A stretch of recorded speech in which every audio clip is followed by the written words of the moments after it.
So for writing today, we're going to look at how we write our conclusion. You will be looking at this today and then hopefully working on your draft so that when I assign the essay tomorrow, you will be able to write. So we already talked about what goes in our introduction. We already talked about what persuasive writing is. Remember, when you're persuading someone, you're trying to convince them to come on your side, okay? So it's a piece of writing, whether you're doing a letter, an essay, or a speech, you're still going to have an introduction, okay, introducing what side, what your topic is and what you want people to believe or what you want people to do, whether it's get you a new pet or a new bicycle, things like that. And then you're going to have a body paragraph that has at least those, lead off follow-up sentences. So you should have, in my opinion, you should have at least 6 to 8 sentences, and then you're writing your conclusion. So let's look at the conclusion.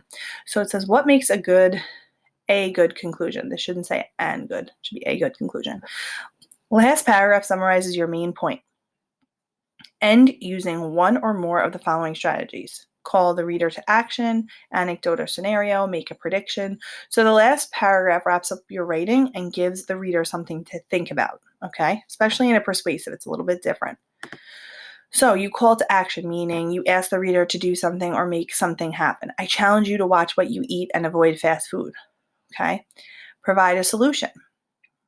Fast food doesn't have to be bad food. Make better choices like salads, fruits, and low-fat treats. So this was all about the one where they didn't want people to eat fast food, right? They think that fast food's bad for you. Explain what might be the consequences of action or inaction. If people continue to eat lots of fast food, they put their health at risk. If kids don't make better choices today, they won't grow into healthy adults. Okay, so there's a lot to be said about this. So someone in our class is doing they wanted people to protect trees and not cut down so many trees. So a call to action is, I challenge you to plant a tree on your property, or I challenge you to plant trees in your town, right? Something like that. So you're going to restate your thesis. In closing, it's important to remember that too much fast food can have negative effects on your health. Remember, your thesis statement comes in your introduction paragraph. You introduce the reader to what you're talking about, and then you come up with something clear and concise. That's a thesis statement. It's your claim. If not eaten in moderation, you can gain weight, suffer from high blood pressure, and become slow and sluggish. So those were their reasons that they're wrapping up in their conclusion. Is it worth the risk to your body? Eat healthy and make good choices. So you can end with a comment, don't make your body suffer. You can end with a question, are you willing to risk your health? Or you can end with a call to action. I highly recommend you consider your options the next time you're faced with a decision about what to eat.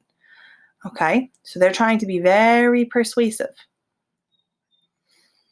Let's look at the review. So you want to have a catchy title. You want to have a hook, right? 3 main arguments and a thesis statement. So hook the reader in. That's with a question, a statistic, a fact. 3 main arguments and a thesis statement. 1 paragraph for each of your 3 arguments. You can address the counter argument, what other people are saying on the other side of it. And then closing paragraph that restates your thesis and challenges the reader to think about it. So you want the reader to end up finishing reading your persuasive essay, speech, or letter and say, wow, maybe I really should consider this. They're really convincing. Don't forget, make sure you read over your work and edit for mechanics and spelling. I can't say it enough. I know this distance learning is so hard, but a lot of us are forgetting our basic skills. Okay?